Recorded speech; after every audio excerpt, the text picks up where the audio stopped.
एक बार कहा था बाबा ने, बेटियां शहजादियां हुआ करती हैं, रंग बिरंगी तितलियों जैसी मासूम कलियां हुआ करती हैं, हर पल हंसती खिलखिलाती नाजुक सी परियां हुआ करती हैं।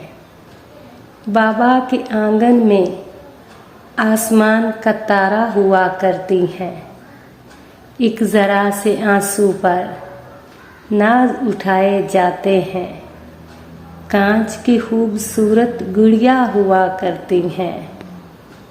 मगर ये तो नहीं बताया बाबा ने कि मंजर बदल भी जाता है, हर तरफ से कड़ी धूप पड़ती है और शफकत वाला ये साया हमेशा के लिए छुप भी जाता है। ये भी तो बताना था बाबा कि जब तक बाप सलामत हो बस वहीं तक बेटियां शहजादियां हुआ करती हैं। ये भी तो बताना था बाबा।